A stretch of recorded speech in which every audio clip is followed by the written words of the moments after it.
Shalom sahabat RPKM yang setia mengikuti program ini dan juga para pendengar yang lainnya.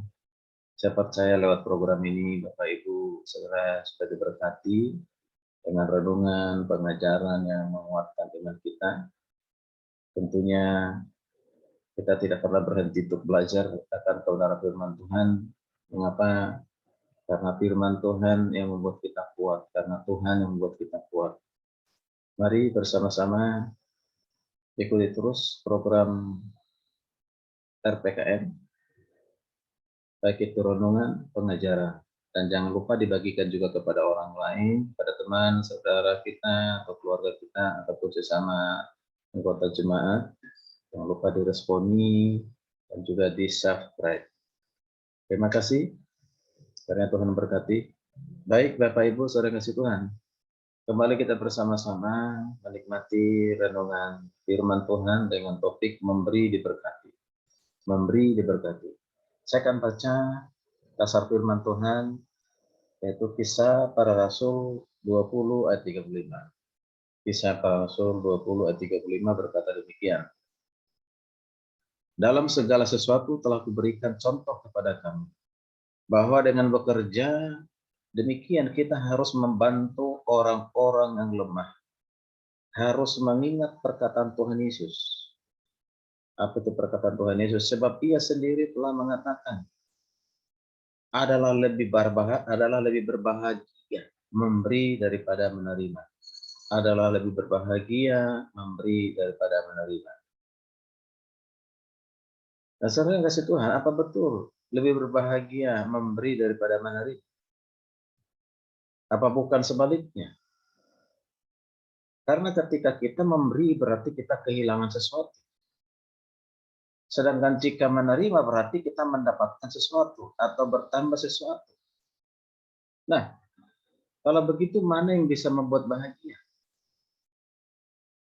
Menerima yang berarti mendapatkan sesuatu yang baik dan berharga, atau memberi yang berarti kehilangan sesuatu yang baik dan berharga. Menurut konsep dunia, pasti lebih berbahagia menerima.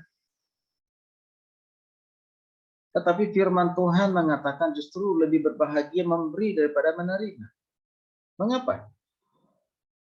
Mengapa Bapak Ibu Saudara kasih Tuhan? Bukankah kalimat itu terdengar kurang masuk akal? Bagaimanapun ketika kamu memberi, ketika kita memberi, kamu mengurangi apa yang ada pada kamu. Mengurangi apa yang menjadi milik kita. Entah itu berapa besar, entah itu mungkin benda atau benda fisik atau materi atau uang atau mungkin tenaga. Bukankah jauh lebih bahagia? Bukankah jauh lebih baik jika kita menerima daripada memberi?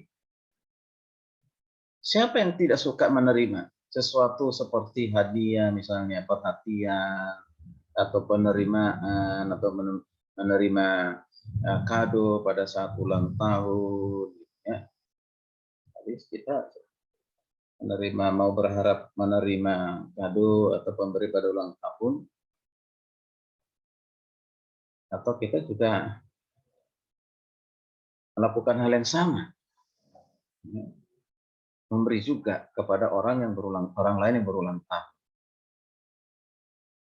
Nah, mari kita perhatikan kembali kepada nas pembacaan kita. Diungkapkan oleh Rasul Paulus kepada jemaat di Efesus. Selama kurang lebih 3 tahun Paulus melayani di sana, Paulus melihat bahwa jemaat di Efesus itu memiliki kehidupan yang baik secara ekonomi. Namun mereka kurang peduli dalam mendukung pelayanan pekerjaan Tuhan. Memang untuk pelayanan. Karena Paulus sendiri di Efesus, ia bisa membiayai sendiri pelayanan itu. Sekalipun tanpa ada pemberian dari jemaat pada saat itu. Tetapi itu bukan berarti bahwa jemaat Efesus tidak perlu mendukung pelayanan pekerjaan Tuhan. Karena ada banyak pelayanan pekerjaan Tuhan yang membutuhkan dukungan mereka. Bapak Ibu saudara kasih Tuhan, karena itu Paulus menasihati jemaat agar mereka jangan hanya hidup untuk diri mereka sendiri, tapi mereka harus belajar memberi untuk pekerjaan Tuhan dan untuk sesama yang membutuhkan pertolongan. Siapa sesama kita butuhkan pertolongan? Banyak, dimulai dari yang paling dekat dengan kita. Ya, mungkin itu ayah kita atau orang tua kita, bapak kita, saudara kita yang benar-benar membutuhkan pertolongan. Nah, kita perhatikan di sini, apalagi dalam suatu pelayanan. Pelayanan penginjilan itu akan tetap bisa jalan tanpa dukungan dari kita. Tetapi akan lebih banyak lagi orang yang akan dilayani kalau kita mendukungnya dengan apa yang kita miliki. Mari kita perhatikan bersama-sama saudara kasih Tuhan. Menurut Paulus, disitulah justru letaknya apa? Kebahagiaan bagi orang percaya. Jadi kebahagiaan orang percaya bukan diperoleh hanya dengan mengumpulkan dan menerima serta hidupnya hanya untuk diri sendiri. Tetapi justru ketika jemaat memberi, semakin diberkati oleh Tuhan. Nah, saudara Tuhan, mari kita perhatikan bersama-sama. Kita memberi karena kita berkecukupan, itu gampang, itu mudah, itu biasa. Dan dilakukan banyak orang kaya, dikalukan juga orang-orang koruptor. Tapi kalau kita belajar memberi dari segala kekurangan kita, dari segala banyaknya kebutuhan kita, lalu kita tetap belajar memberi, nah itu baru hebat. Itu luar biasa. Itu bahagia. Nah, saudara, mari kita perhatikan. Jangan sampai ayat ya yang kita baca tadi tidak boleh dimanipulasi atau dimanfaatkan untuk membuat jemaat merasa tertuduh untuk tidak memberi. Tetapi agar mengerti bahwa sebagai umat Tuhan harus memahami konsep kasih Allah dan melakukan pemberian dengan sukarela. Inilah konsep yang ditawarkan firman Allah agar kita bahagia, agar kita berbahagia pada waktu kita memberi. Berbahagia pada waktu kita memberi. Saudara kasih Tuhan, kita tahu air. Air merupakan hal yang sangat kita butuhkan setiap hari. Jika keran air tidak pernah kita buka dalam waktu yang cukup lama, maka ada 3 hal yang akan terjadi. Yang pertama, air itu akan menjadi tidak sehat. Semakin lama air itu tidak dialirkan, akan semakin tidak sehat. Lalu kedua, dalam air akan timbul kuman-kuman yang dapat membahayakan manusia. Ketiga, air akan menjadi kotor. Jika demikian bukannya mendatangkan kehidupan tetapi apa? Kematian. Hal yang sama akan terjadi dengan kehidupan kita. Jika keran berkat kita tidak pernah buka, kita tutup rapat-rapat. Artinya kita tidak pernah memberi dengan alasan kita sendiri aja belum cukup kebutuhannya, banyak kebutuhan. Kita masih hidup dalam kekurangan, belum banyak rezeki, belum banyak berkat. Itu sama saja kita menutup keran. Maka lama-kelamaan keran itu akan membawa kematian, artinya tidak membawa berkat bagi kita. Dari saran kasih Tuhan, mari kita perhatikan lagi. Apa persamaan dan perbedaan Danau Galilea dan Laut Mati? Kita perlu belajar hal ini. Apa persamaan dan perbedaan Danau Galilea dan Laut Mati? Persamaannya, mari kita perhatikan bersama-sama. Mendapatkan air dari sumber yang sama, yaitu Sungai Yordan. Itu persamaannya. Lalu apa perbedaannya? Perbedaannya, Danau Galilea sangat indah, banyak ikan dan hewan air. Sementara Laut Mati, tak ada spesies apapun di sana yang hidup. Tidak ada spesies yang hidup di dalamnya. Karena apa? Karena salinitas sangat tinggi. Jadi salinitasnya sangat tinggi dan sekitar pesisir beberapa area air itu juga apa? Berbau, saudara. Mengapa demikian? Karena danau Galilea menerima air dan mengalirkan air kemana-mana. Itu dia. Nah, sedangkan Laut Mati menerima air untuk disimpan, tidak pernah dialirkan. Saudara kasih Tuhan, secara logis ketika memberi milik kita kepada orang lain, apakah itu uang atau barang, atau sejenis pemberian apapun itu, maka jumlahnya akan berkurang. Betul, betul. Sebaliknya, jika kita menerima tentunya bertambah. Lalu mengapa Yesus berkata, adalah lebih berbahagia memberi daripada menerima? Apakah dia mau menjadikan para pengikutnya sebagai orang-orang berkekurangan? Tentu tidak.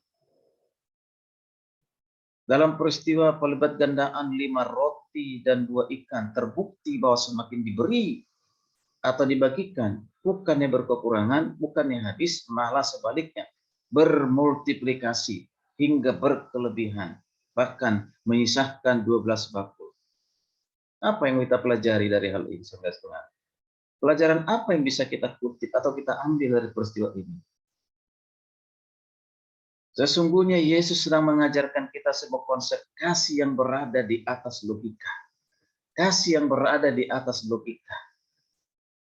Bahwa multiplikasi atau pelipat gandaan bukan terjadi dengan cara-cara yang logis, tetapi dengan iman percaya kepada Tuhan yang sanggup dan senang memberkati kita yang percaya kepadanya dengan caranya yang supranatural, yang ajaib dan luar biasa.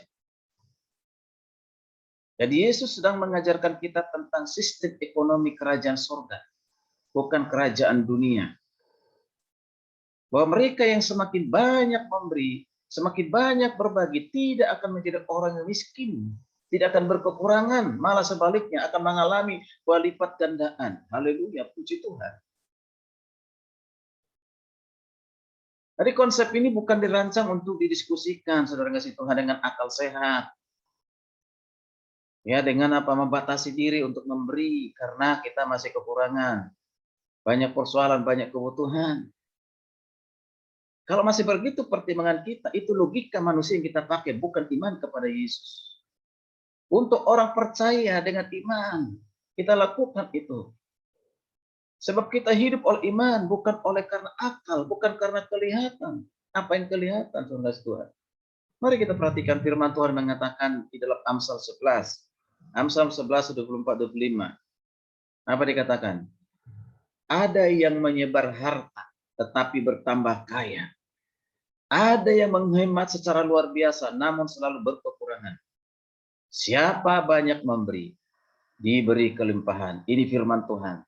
Jangan gunakan logika manusia. Siapa banyak memberi, berkat diberi kelimpahan.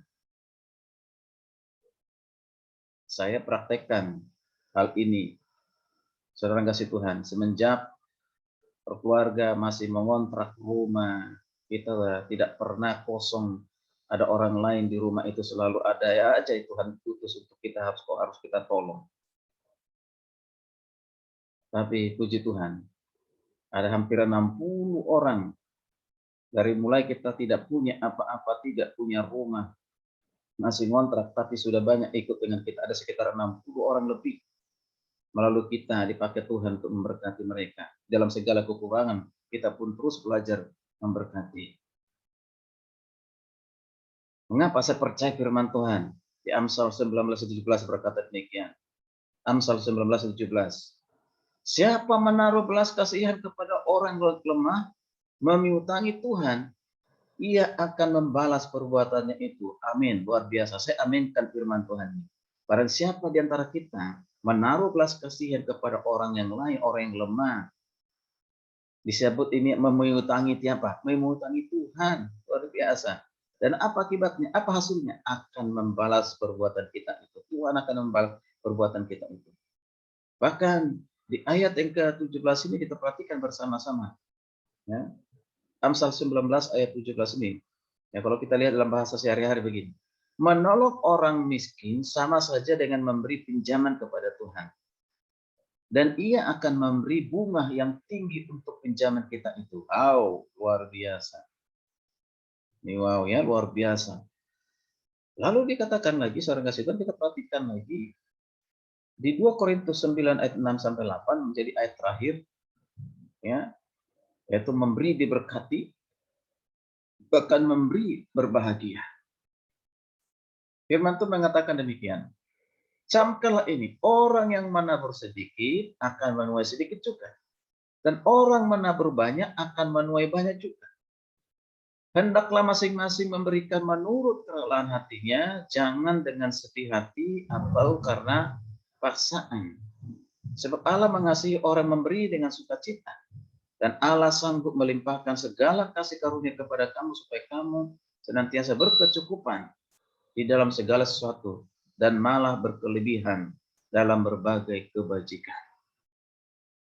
Puji Tuhan, luar biasa. Jadi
orang yang menabur sedikit, akan menuai sedikit juga. Dan orang yang menabur banyak akan menuai banyak juga. Hendaklah masing-masing memberikan menurut kerelaan hatinya, jangan dengan sedih hati atau karena paksaan. Jangan, sebab Allah mengasihi orang yang memberi dengan sukacita. Dan Allah sanggup melimpahkan segala kasih karunia kepadamu supaya kamu senantiasa berkecukupan di dalam segala sesuatu dan malah berkelebihan di dalam berbagai kebajikan. Puji Tuhan. Jadi sikap memberi mengingatkan kita bahwa kita hidup oleh kasih karunia Allah. Sama seperti burung dan bunga. Makhluk-makhluk itu tidak khawatir tentang masa depannya. Begitu pula seharusnya kita dengan memberi kita mendapat kesempatan untuk apa? Menyatakan keyakinan kita bahwa Allah akan memelihara kita. Sebagaimana dia memelihara burung pipit dan bunga bakung. Silakan dibaca dalam Matius 6 ayat 25 sampai 34. Uang tidak lagi berkuasa atas kita ketika kita tidak lagi enggan untuk memberi. Tuhan telah memberi kita dua tangan, satu untuk menerima dan yang lainnya untuk memberi. Itu kata Billy Graham. Baik, saudara kasih Tuhan, sahabat RPKM dan seluruh pendengar yang setia, mari kita belajar memberi untuk diberkati. Dan yang memberi adalah orang yang berbahagia, bukan orang yang menerima. Mari kita belajar untuk terus boleh memberi dalam segala situasi. Jangan memberi karena situasi tertentu. Karena situasi sudah banyak berkat, berkelimpahan, baru kita memberi itu gampang. Orang tidak percaya bisa lakukan hal itu. Tapi kalau kita memberi dari segala kekurangan kita, segala persoalan masalah hidup kita, itu baru hebat. Dan percayalah, ya, orang memberi seperti itu tidak akan pernah berkekurangan. Yang ada adalah berkelebihan. Itu kata firman Tuhan. Dan barang siapa yang melakukannya, percayalah, diberkati dengan melimpah. Mari kita belajar memberi kepada siapapun yang berkekurangan, yang butuhkan pertolongan kita. Dan berilah dengan tidak berharap. Kalau memberi dengan berharap, itu duniawi. Tapi memberi dengan tidak mungkin kita berharap dari orang kita beri, nah itu baru hebat. Baru hebat. Ya, itu hebat dan luar biasa. Puji nama Tuhan, kiranya renungan ini boleh menjadi berkat, kekuatan, mengingatkan kita semua supaya kita terus perlu belajar memberi. Yang memberi bagi untuk pekerjaan Tuhan, pelayanan, memberi mendukung orang lain yang lemah, apalagi itu keluarga kita, orang tua kita. Mari kita terus perlu belajar memberi. Kiranya renungan ini sekali lagi memberkati kita sekalian. Shalom, puji Tuhan. Sampai bertemu di renungan berikutnya. Jangan lupa di subscribe. Tuhan berkati. Shalom.